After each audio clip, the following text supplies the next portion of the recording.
know statistically that the people that eat our gold bars are men between the age of 35 and 47 years old. Why? I haven't a clue. Now, gold bars are made in a factory in the north of the country in Carlisle. Yeah. You guys probably don't even go south of Luton, do you? But yeah, so we make gold bars up there. And the reason that gold bar is my favourite chocolate bar has to be because it reminds me of the people that work at our place. Every single one of them, to me, is worth their weight in gold. And we have 11 factories across UK and Northern Europe. We've also got a factory in India, in Nigeria, in Saudi Arabia, because they just can't get enough of the choc digs out there. Everybody loves a choc dig. And in terms of what we do with L&D, is we've got to reach out and touch quite a few people. 9,500 people. And a lot of these people have worked in our business a long time. The average age is 38. And if you go to a factory like Carlisle, where they make gold bars, you'll have dad in the mixing room, mum on line 7 packing, you'll have son working on an aeroba on a different line, and the communities and the factories that we have absolutely serve. It's more about the making of that biscuit. But there are people that are really, really proud of what they do. And without them, people like me wouldn't be in employment. Now, I've been with the business nearly 2 years. And basically, when I joined, we got a new CEO, Martin Glenn. Now, Martin's probably quite well known. He's worked in Igloo. He's done quite a lot of work in Walkers. He's a well-known Chief Executive Officer. And the one thing that he said when he joined our organisation is, you are stagnating as a company. If you do not change the way that you work as an organisation, the beautiful chocolate digestive will probably no longer exist in this country. And he's right. If I said the name Mondelez to you, does anybody know who that is? Yeah. What are they famous for? No, that's ours. Yeah, that's our bad boy. Made in Northern Europe, yeah. Mondelez, but if I said to you the word Oreo, yeah? So people don't really understand. Now, Mondelez is a food manufacturing company in Northern Europe who have said that they want to dominate the UK biscuit market. And what we have to say is, no, get off our patch. This is our gig, okay? Very passionate about, and we've got Go Ahead, we've got Jacobs, we've got McVitie's, and the products that fall off that are those that you shouted out at the beginning. Yeah, digestive, Jaffa cake. Those things are important, and it's the heritage of our company. So as an organisation, we had to change. And one of the things that we weren't very good at was having honest conversations. It sounds simple, but people are passionate about making biscuits, and we're bloody good at making biscuits. But what we wanted to do was introduce a concept into our organisation that's not just about what you do, it's also about how you do it. And Martin gave us a great analogy. He gave us a little word called PACE. And each of the letters stands for something quite significant. Now, these factory managers, these guys that work in head office, we had a very strong message to go out there to say, no more allowing poor performance to exist. No more letting people get away with it. And they had done, some of them, for years. We actually want to be honest. So what we did is we wanted to reach out and touch managers and say, right, we'd like to teach you how to have honest conversations. Now, the kind of response we got was, I've been a manager since you were a little sparkle in your daddy's eye. So don't tell me, young whippersnapper, I'm only 23, but don't tell me how to manage people. So it was a very much kind of like a push. We were saying, please. We were begging. Training rooms, please come and let us teach you. But there was no way they would do it. Now, the other thing I'd tell you about our people is they're very, very clever. And you can't bullshit them. They smell it a mile off. They know what's real, and we had to make it real for them. So the concept that came up was e-learning. Why don't we reach out and touch people with something a little bit different? So the first thing we did is we partnered ourselves with a fantastic organisation called Sponge UK, and they came along and sent me lots and lots of very young people who were very innovative and very creative on how they can create e-learning packages. But one of the things that we always said we wanted was to make it real. We want to keep it real, man. Yeah, you've got to keep it real. So, in terms of performance, we introduced a very simple ABC framework. A, appraisal. Yeah, achievement. We for years had got organisations to kind of like say, what is a rating for this individual, dependent on what they deliver. Now, I know a lot of managers who are bloody good at delivering tasks, but when it comes to leadership, they're appalling. They're the kind of guys that can go out there, they can drive the factories, but they leave a trail of destruction behind them. And I actually work with these people. People ask me what I do for a living. We don't save the world, that's the next presentation. We don't cure cancer. Our strapline is very simple. We create simple and wholesome pleasures. Now that is great when you say that in a pub, when people say, what do you do for a living? I create simple and wholesome pleasures. And it can open up all sorts of conversations. But let's be honest about what we do. We make biscuits, we make bloody good biscuits, and we have good people, but people themselves were also becoming stagnated. So ABC gave us appraisal, behaviour, and calibration. So no more of this letting people get away with it. No more of this people being seen to be overachieving every year, because what they can do is drive the KPIs. KPIs are great. You've got to hit your numbers. But when you leave a trail of destruction behind you with a team of individuals who despise you and hate working for you, and to use an analogy we use a lot is they leave their brains at the gate and they walk in and they pack their biscuits and then they walk out and pick their brains up on the way out. A lot of our people are very intelligent. I bet you've been asked this question a few times in the last couple of days where people say, how many have smart technology? Even people in factories have access to smart technology. They know smart technology very, very well. So we measured appraisal, achievements, behaviour and calibration, and PACE. P-A-C-E. P stands for performance. But performance is about your personal performance, your personal standards. It's all behavioural. What standards are you going to set for yourself and how you're going to achieve them? A stands for ambition. How ambitious are you? What is it that you want out of life? This thing about personal choice, it's up to you to be who you want and define what your ambition is and live to it. C is an interesting one, competition. We do make bloody good biscuits, but we also had a slight air of arrogance about ourselves. Nobody else made biscuits any better than we did. And then all of a sudden, this monster came out of the jungle called Mondelez, which all of us as employees don't know who the hell they are, but when you start to list their products, we thought, oh yeah, we better sit up and listen to these guys. Bringing in best practice, who does it the best? How do we compare ourselves? And then E is energy. And this is personal energy. Everybody gets up in the morning, makes a choice to go to work, but do you apply your discretionary effort? And if you do or you don't, why not? And it's about making decisions at the right level. So, using video. Why video? Video, we've all been grown up with video, yeah? When we were kids, you know, your mum used to put you in front of the telly for a couple of hours while she did a cleaning and used to watch also. Jeffrey and Bungle, yeah, Rainbow, how the hell they got away with that one, I don't know. But in terms of kind of like learning as a child, those characters are important to us. But like I said, there was this whole concept about how to keep it real. We wanted it to be authentic. We wanted people to be able to connect to it.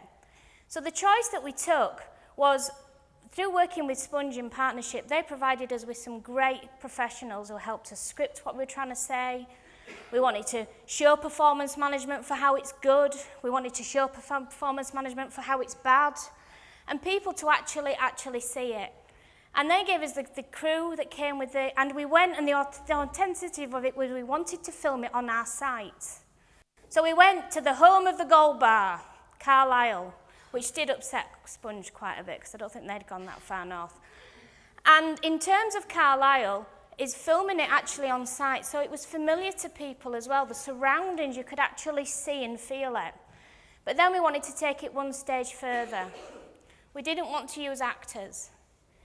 Actors are fantastic people who sit on the screen, and I, for one, enjoy watching them. However, sometimes it can be slightly patronising. Sometimes it doesn't feel authentic. Whereas if it's our own people, people can relate to it. And the people that we used are young budding graduates who are quite happy for somebody to shove a camera in the face, tick. And also people with a profile. They were known in the business. And when we were pushing out there and saying, come on to our training, they were saying no.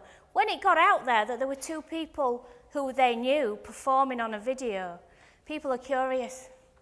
They want to see the performance. And as they're doing it, they're getting the learning.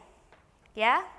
The great thing about it with the video when we used it is they went, you want me to do that? And we went, yeah.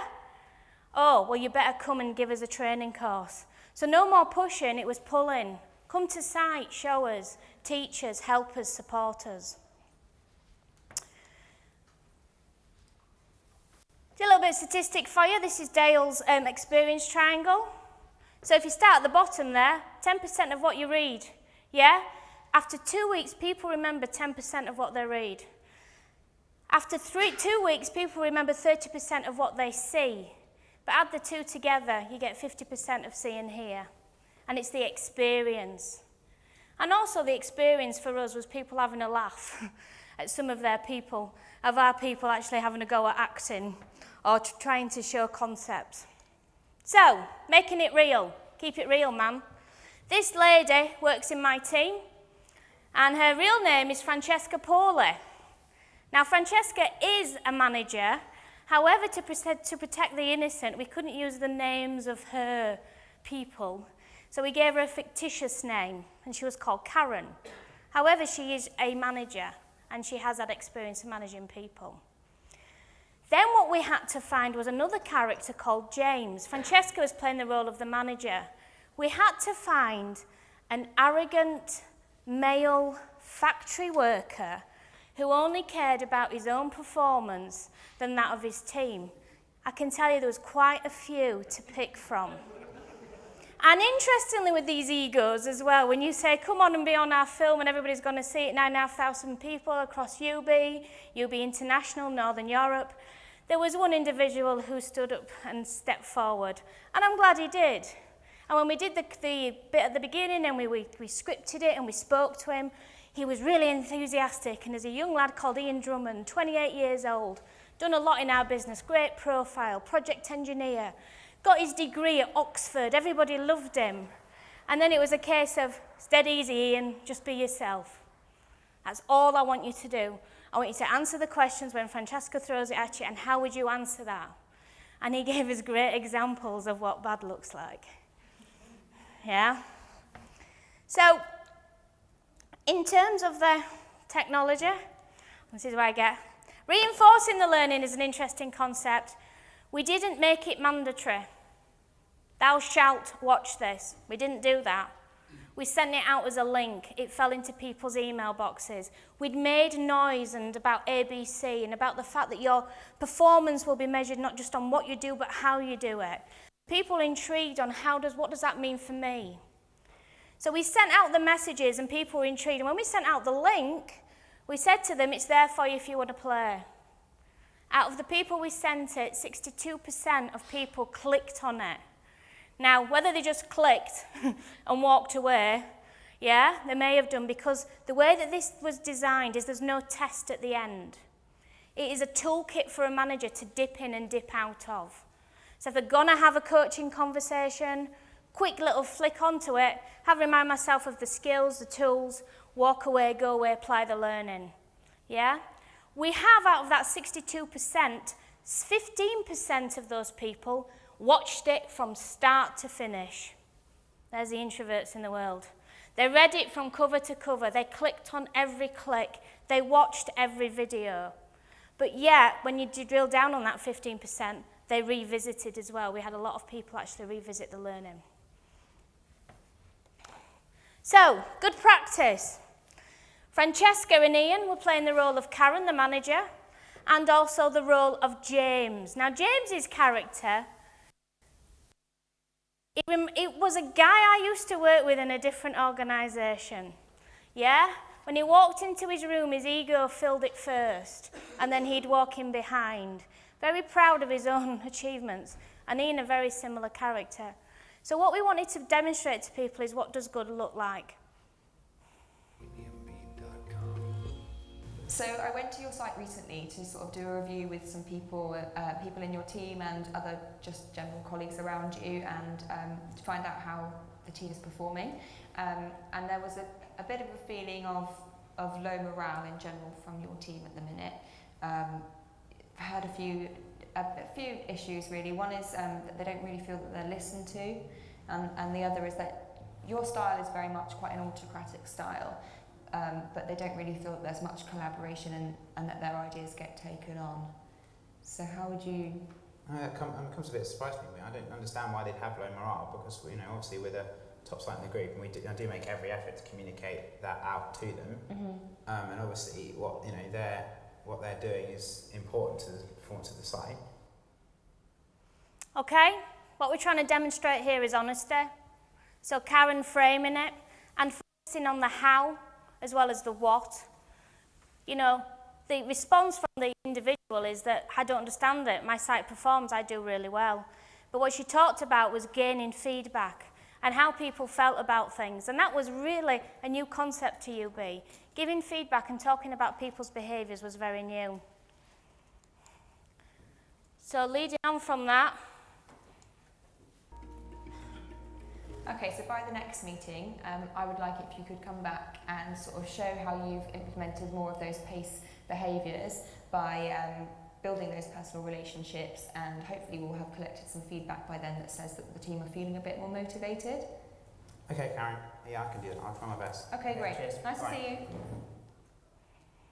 The key words in the response from Karen there, behaviour and feedback. Again, and I'm doing suck egg syndrome with the audience, but we're great at catching people doing things bad, but we're not that good at catching people doing things good.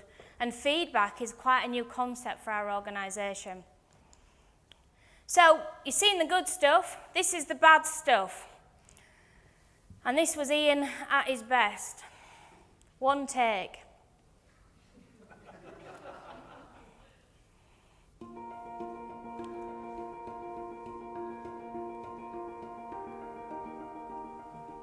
Karen, have you got a minute? I really need your help. I'm just in the middle of something at the minute. Do you want to come back in a bit? Well, it's a problem. I think I really need you to help me with it. Okay. What's the problem? Well, Derek's getting on my back and making my life hell.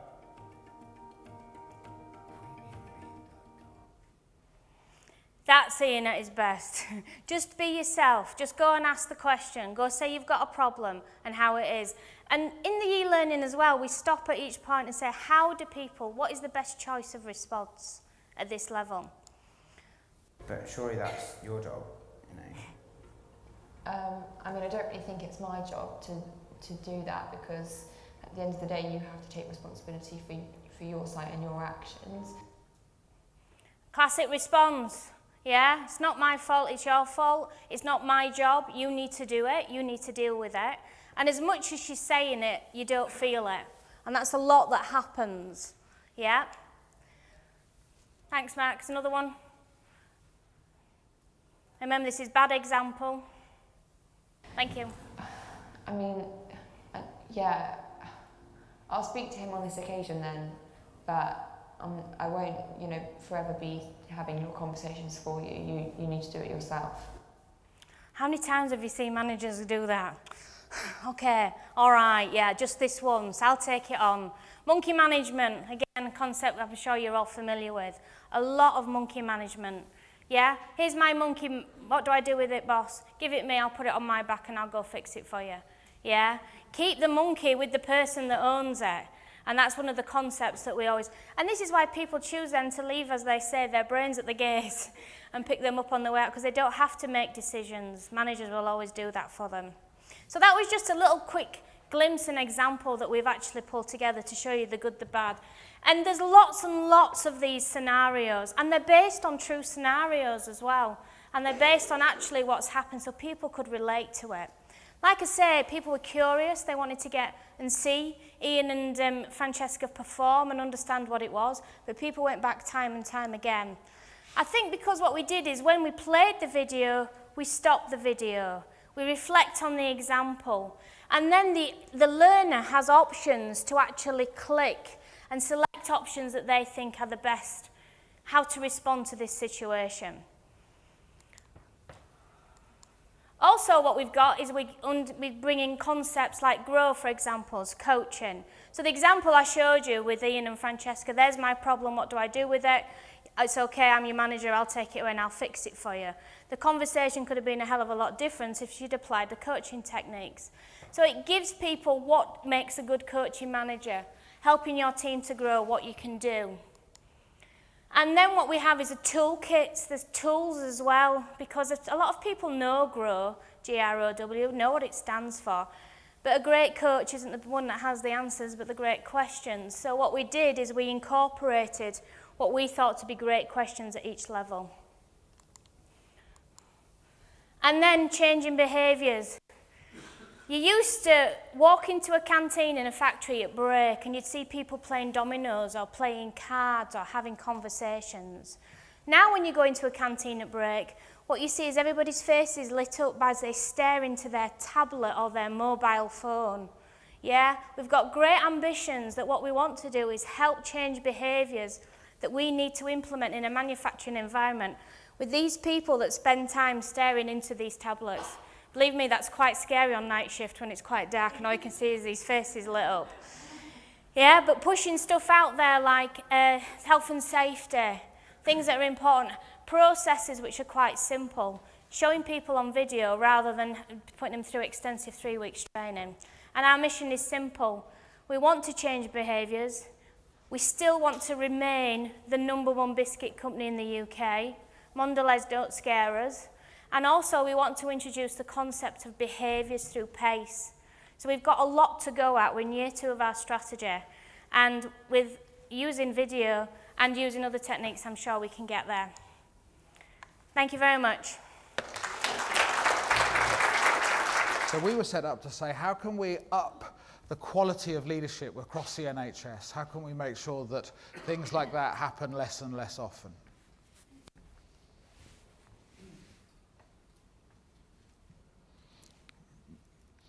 How can we work with some sound?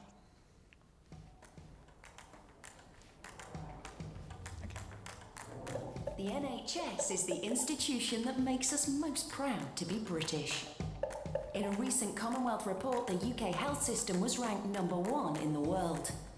71% of the public feel that the NHS is one of the best health services in the world, but 41% feel the NHS is not changing to provide the services we need for the future. With great leadership, we can work together to make the NHS even better and brighter. Government inquiries are already looking at leadership. Regulators are making good leadership a fundamental part of their requirements. And most importantly, those in the healthcare system think leadership can deliver so much more. So we think this is an opportunity to reconnect the leadership in the NHS and beyond with the core aims, which are about excellent care, treatment and patient experience. What I would like is for NHS leaders to engage with the patients so that they can see their service from the other side. I think one of the major issues for me was being able to feel safe in an environment, and so for me that was making sure that the little things were done properly. One manager completely changed my life by just saying, okay, what we've got doesn't work, so let's change what we've got. I just got my life back because of that. As a country, we're facing specific health and care challenges and an aging population, shrinking of budgets. Now, that requires leadership. That requires innovative leadership. That requires bold and courageous leadership. If we have the right leadership culture which embraces and engages with staff, then you get better health outcomes. I believe that in my heart, and the research evidence shows it too. That's where... Quite enough of that. There had been lots and lots of leadership development programs, initiatives, providers across the NHS before us. There would have to be. Anybody got any idea about what size? If the NHS was an organisation, it isn't. It is about 450 different organisations. But if we put them all together and say they're one employing system, what rank would that be in the world? How many? Second? Chinese Army. Chinese Army is indeed the first. It is the fourth. It's the fourth largest employing system in the world. The ones that are above that are the Chinese Army, the American Defence System, and the Walmart Group. It's also true to say that if McDonald's wasn't a franchise organisation, they would pip us to fourth place. There's something rather ironic about McDonald's and the NHS being somehow quite next to each other. But so there's been lots and lots of leadership development programs, initiatives around. Was one thing that hadn't happened before in the NHS. I often stand in front of large groups of people who are made up of managers, clinicians, medics, nurses, allied health professionals and so on. And I say, who in the room is a doctor? They'll put their hands up and I'll say, it is true to say you as doctors did a whole load of learning, a whole load of development, and then sat some sort of assessment, isn't it? They normally giggle because the doctor's assessments are weekly to become qualified as a doctor. The same is true of a nurse. The same is true of a podiatrist who looks after feet. The same is not true of leadership. Never in the health system have we before qualified our leaders or even developed them rigorously and routinely ahead of them applying to become in their role. We were quite good at remedial training when it didn't work so well, but we weren't fabulous at doing the learning and development up front and then making some sort of assessment to say, are you fit to practice holding our healthcare organisations in your leadership practice hands? So we got together, we set one overriding aspiration for our organisation, which we call the professionalisation of leadership in healthcare. To turn leadership away from being an amateur sport into a professional sport where you do the learning, you sit the test, and then you get the qualification that says that you're fit to practice. The four programs that fit most neatly into the professionalisation of leadership agenda that we're working on, we name them after famous people. If I said Edward Jenner, would you know who that is? Yeah. Come on, tell me, what did Edward Jenner do? Inoculation. Yeah. He noticed that milkmaids who got cowpox did not get smallpox, used that to develop inoculation and vaccines. Our Edward Jenner program is free to access, open source. We just give it to the world, to the NHS. People, if they are thinking about leadership, if they're thinking about the fact that they may be, for example, a junior nurse who doesn't have a responsibility formally for leadership, but has leadership projected onto him or her by the healthcare assistants, then maybe I might want to do a bit of development to sharpen my skills. So far, we have approaching 20,000 participants on the Edward Jenner program. It's an interactive online program. The Mary Seacole program, anybody know who she was? You heard of Florence Nightingale? Mary Seacole is a better story. In the same war, the Crimean War, the trouble was she was black, so she's not quite as famous as Florence Nightingale. She's absolutely brilliant if you look into her story. Anybody seen Horrible Histories? Anybody got kids?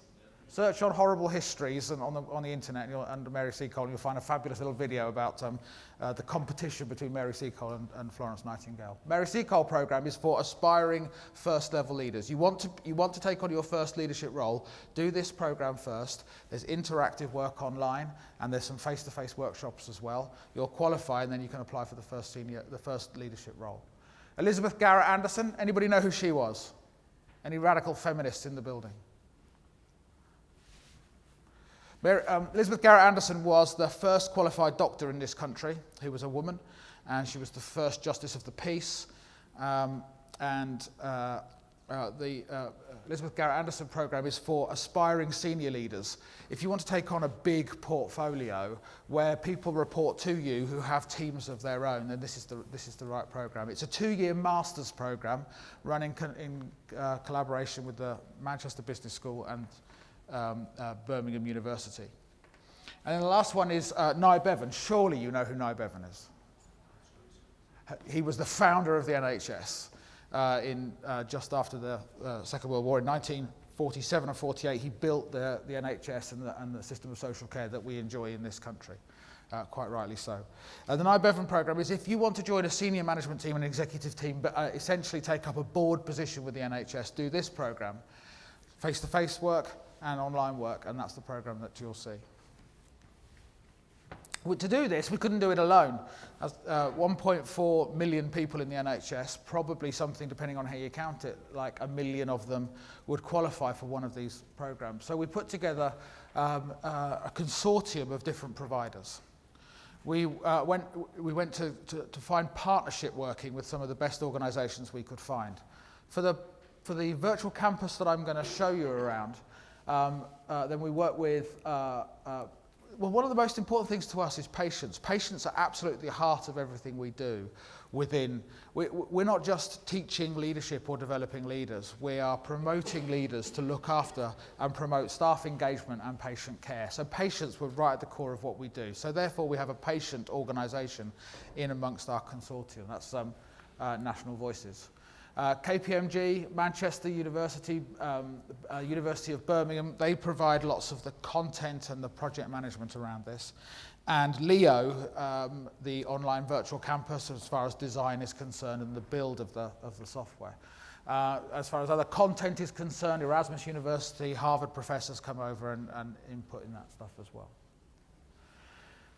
All of our programs have essentially 3 elements. The learner is at the center, but there's face-to-face, very high quality experiential learning. Application of everything. None of our programs are academic programs in the truest sense of the word. Everything that we teach or explore or discover is applied back in the workplace. And for the qualification programs, it's the proof of application and making a difference, and the learning on that application that is assessed that gets you the qualification. If you've led and not done anything, if you've learned and not done anything with that learning, you simply can't qualify. But of course, there's the online bit, which is the bit that you're interested in, which is our virtual campus.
For the more junior leadership development programs, then you saw online anywhere, tablets, phones, that sort of thing. These will be for people who will often do their learning in break times, probably similar to you were talking about before. So the learning is delivered in bite-sized chunks, maximum 10 minutes on the things like the Edward Jenner program. Once we get up into the more senior leadership development programs, then especially the ones that are a master's carrying qualification, then they're much more immersive, much deeper. And one of the things that we were very keen to do was to save the precious and very expensive face-to-face time to some very, very high quality experiential learning with, I'll tell you what we don't do. We don't do role play where you have to play Gladys, 43 from Manchester, 2 divorces and a troublesome teenager. We don't do any of that. We, in the face-to-face work, for some of the people that come to at this sort of level, they should be dealing with the local MP, for example, if you're going to go for a board level position, or for local councillors. So the people that come along in the simulations and scenarios that we put face to face, they are MPs, they are local councillors, and they play those sorts of roles. We have you get doorstepped by the media, and they are indeed media people and reporters. We wanted to save the precious face-to-face time for exactly that sort of work. We wanted the online work, if it was cognitive, if it was getting people to know stuff, then we know how to deliver that online. But if there's personal development, emotional development, how do I work cognitively but also emotionally as a leader to make the right decisions in service of patient care? How can we get that present in the online environment? That's where our partners built for us what we wanted them to build for us using video.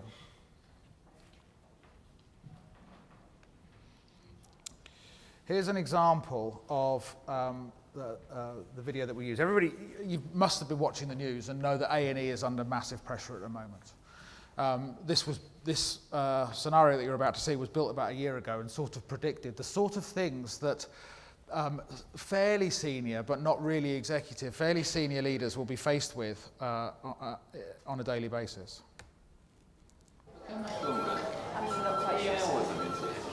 She came in I can appreciate that. We have got you in to charge us quickly. So take the details of that.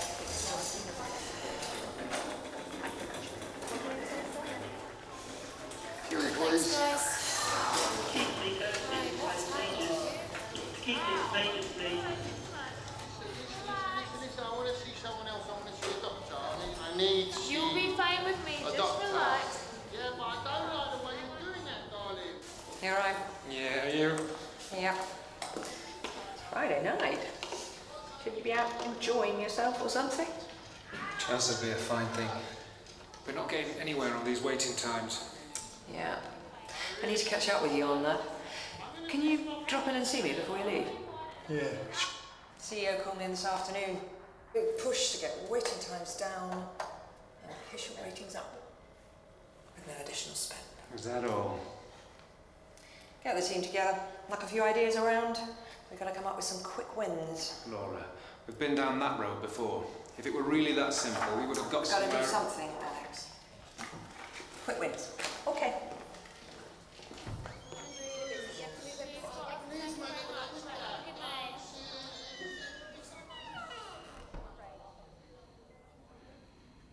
So that piece of video will take about 3 to 5 minutes to watch. Then there'll be a scenario that's pictured.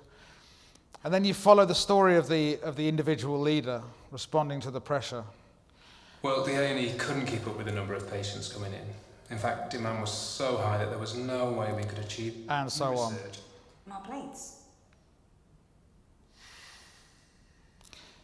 And then at any point, the scenario will stop and offer you a range of 2 or 3 different options.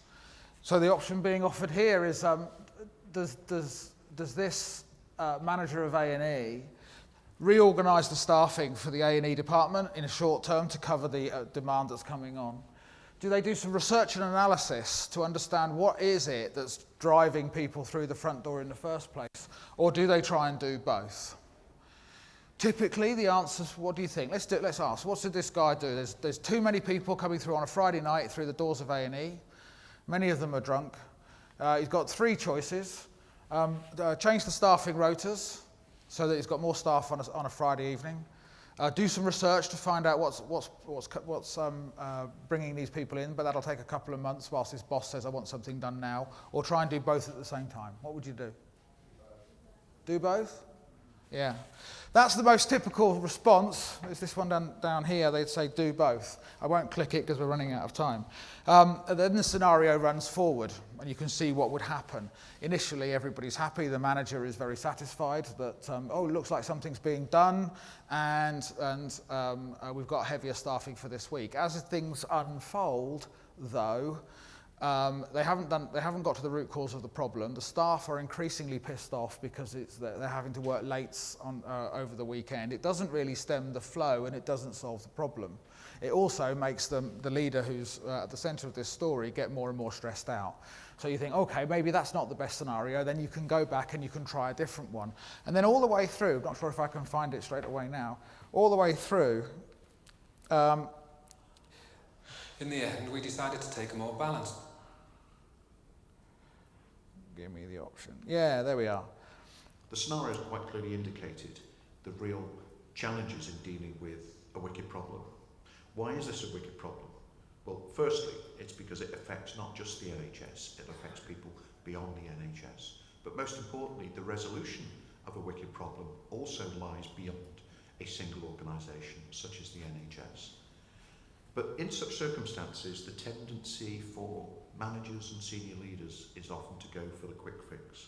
And this is something that we've seen Laura attracted to. Just get on with the quick fix too.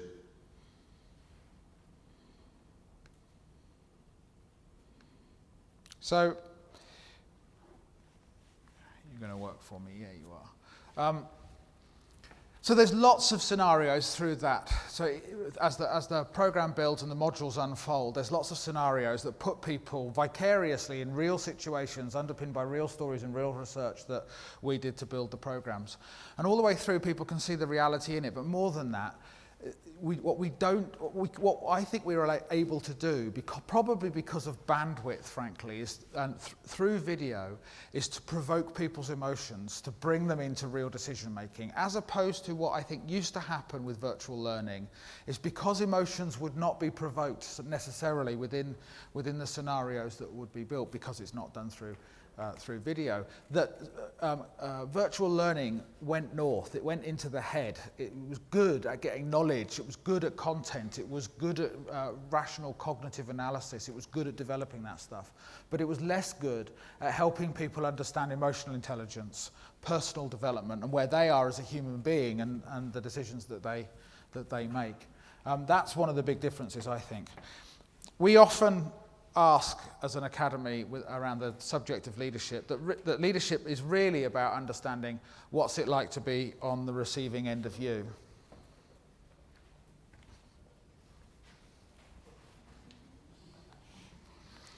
Which is something that I don't think, in my experience as a developer, that we've really managed to get online properly, this idea of personal reflexivity, self-reflection, who am I and how am I operating as a leader. We can do that now because of the rich medium of video. It's really about bandwidth and cost, so long as it's about really, really good design as well.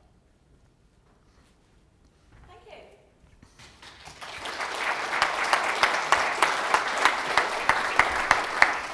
Yeah, thanks to both of you for great presentations. In terms of the scenarios you both identified, what was the process you went through to identify and whittle down the most common scenarios? We researched it. So the builders of the programs, as it were, went out to find people with stories to tell. So we asked people, what do you find most tricky for that one that you saw there? What do you find most tricky as a senior leader in an organisation? Not a very senior, but with a senior responsibility. And what they told us is it's competing demands. I know that if we stopped and spent a long time finding out what the problem was, we could solve it. However, we're forever being thrown demands. It's got to be done now. We've got to meet the 4-hour A&E target. We're all over the Daily Mail. The media doesn't like us. The local press is all over us. The MP is coming through the door next Friday. It's all of that sort of stuff. So how do I make good decisions whilst frankly being exhausted by the amount of stuff being thrown at us? We asked the staff. Very similar. Ours was a training is analysis that we did with the individuals. We did it with the learners themselves. And then what we do is we use employee engagement surveys. And some of the typical questions on there is a relationship with your manager. Do you feel underperformance is dealt with? Do you feel like you are in a valued relationship, that kind of piece? And from those results, that's where the strongest, it was screaming out to us about the relationship, about the individual and the manager. So we knew performance management was the area to tackle. Thank you.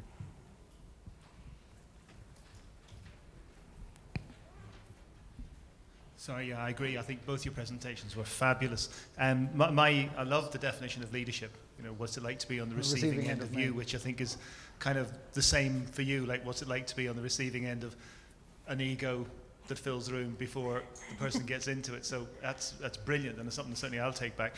But I was interested in the NHS because, I mean, I've worked around a lot of consultants in the past, and being on the receiving end of them has been kind of grim in the sense that they have arrogance that, you know, is gargantuan. So I just wondered how the program is working in kind of addressing those kind of egos who operate in that kind of space. Very talented, very smart, very able, but oh my God, horrendous to be around. Yeah, in various different ways. One of the things that we've introduced that didn't used to happen before is we don't separate out medical leadership, other clinical leadership, finance leadership. So leadership is leadership.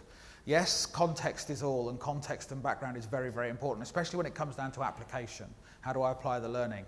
But as far as I'm concerned, the constructs of what it takes to be a good leader within healthcare, it's irrelevant whether you have a stethoscope or not, or whether you manage through a calculator or manage through a spreadsheet or manage through a stethoscope, but you lead in the same way. The other two ways are the very junior programs or more junior programs. The Edward Jenner program has consultants on it. So hierarchically, and they're a hierarchical breed, hierarchically they should be up at the top, but they're sort of back, because they can do it secretly and on their own, they can do the more junior program. And the last bit is in the very senior program, the Nye Bevan program, we have what's presented through the virtual campus as additional resources should you wish to follow them. Inside the faculty, we call it secret learning. Maybe you should know how to do this by now. You're too embarrassed to own up to that, but it's okay, you can go down here and nobody's tracking.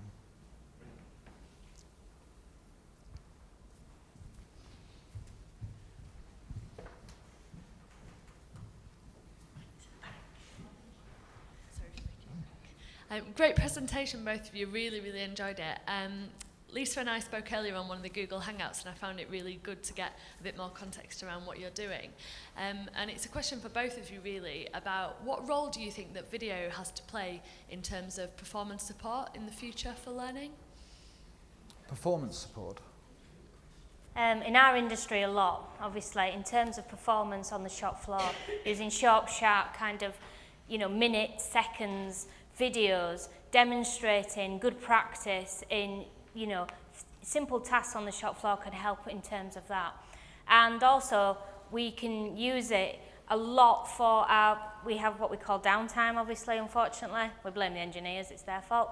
But we have a lot of downtime, and when we've got people stood around, we can then use e-learning especially to get people, because we're very much measured by compliance as well. So it's about keeping people's skills as acute as they can. And behavioural things, because behaviours are a big thing at the moment, using video around in the canteens, in different areas of the offices, screensavers, as well as on the LMS, giving people sort of short, sharp-like introductions into what they can do to improve behaviours.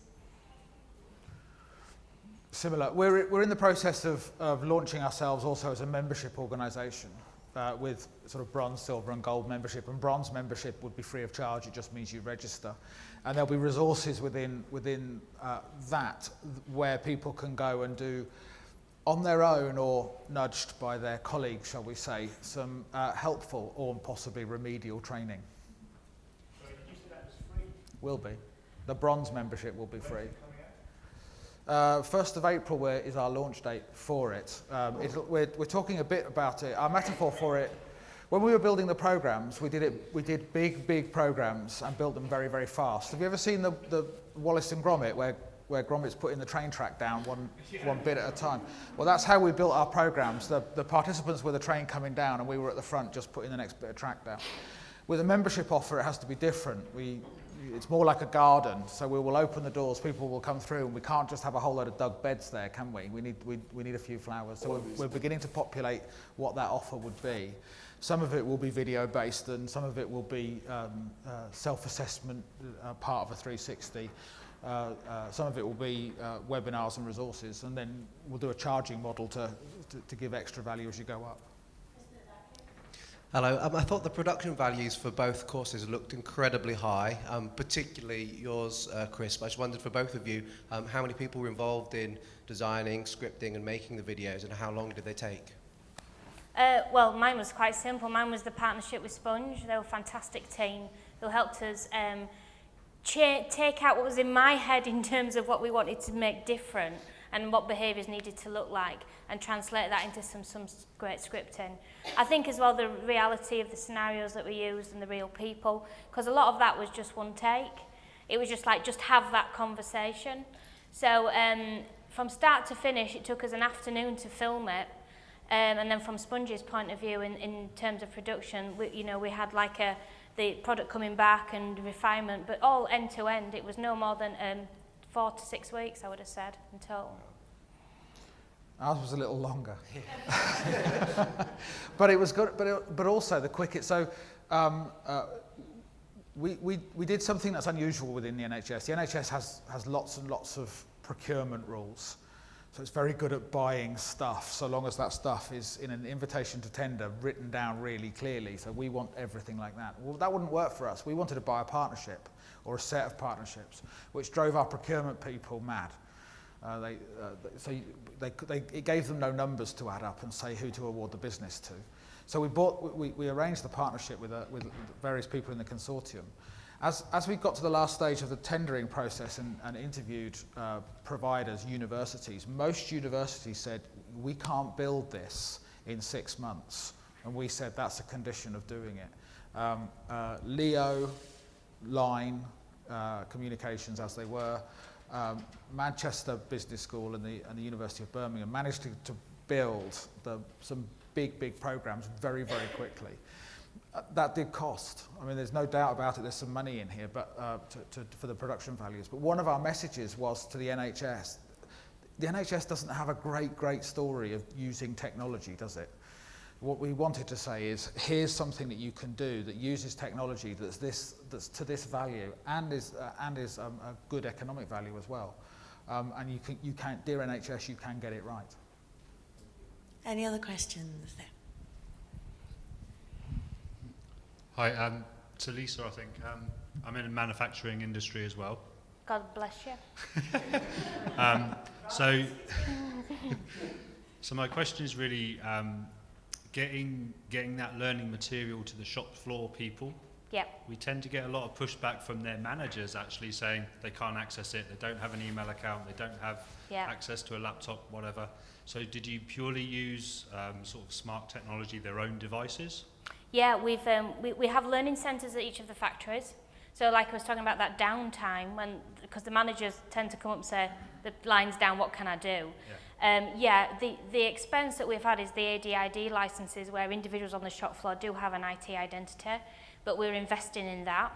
And we're now purchased tablets, which obviously we have to staple gun to the actual desks when they come up and use them, but tablets as well, because then that takes away the resource of the learning centre or even, a room, and they can do it in their own time and collectively around a table kind of piece, and we found that has worked really, really well. Got a lot of tablets. Okay, quickie for both of you. In creating these videos and getting them out there, getting them used and all that, often what will happen is you'll have to keep them up to date. So my question's around that. What is your plan to keep the curation? What have you decided to do in managing those? Because whilst you create this great tools, all of a sudden you've got a big burden to keep them updated, otherwise they drop out of validity. Yeah, I can give you an example of that. Again, with Sponge, we've designed an induction e-learning, which is a lot of video-based as well. So Martin, and then last year we were bought by a Turkish company called Yildiz. So now I've got an e-learning package which just needs little modifications. For me, you're right, you've got to have the in-house person, which I've volunteered to be, to keep them up to date. And again, partnerships with Sponge, ringing them up and saying, can you help us, can you add this, and providing the materials. Yeah, being the NHS, it's possibly even more difficult. We're about to have an election, so who knows what will happen after 2015. So in the scripting of everything, we tried to keep a lot of things out. So, for example, we don't use as many acronyms as exist across the NHS, like CCG, which means Clinical Commissioning Group, because they're Clinical Commissioning Group. CCGs only came in 18 months ago. Who knows whether they may go out again in 6 months' time. So we've tried to keep things as clean as possible because the message of leadership and leadership development stays the same. That said, yeah, we need to make sure they stay fresh. So there's also things they need to be relevant. So if you see any jewellery on wrists or wristwatches, or not things bare below the elbow, they don't present as real, because anybody working in patient-facing healthcare must be bare below the elbow. So it's tiny things like that that an actor or a director wouldn't necessarily see. Just to build on that as well, the other thing is to pick models and best practice which are generic. Yeah. That's always what we've said, like the GROW model, for example, it's known and it's used. So it's kind of like making sure that the context is quite generic. Any more for any more?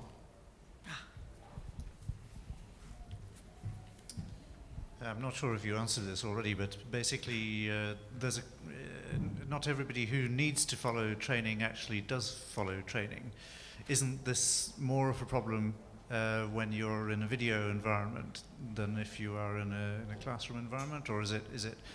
I understood that you're saying that because it's impersonal, then people can secretly watch the things that they might need to watch. Was that the only answer, or would you say there's more?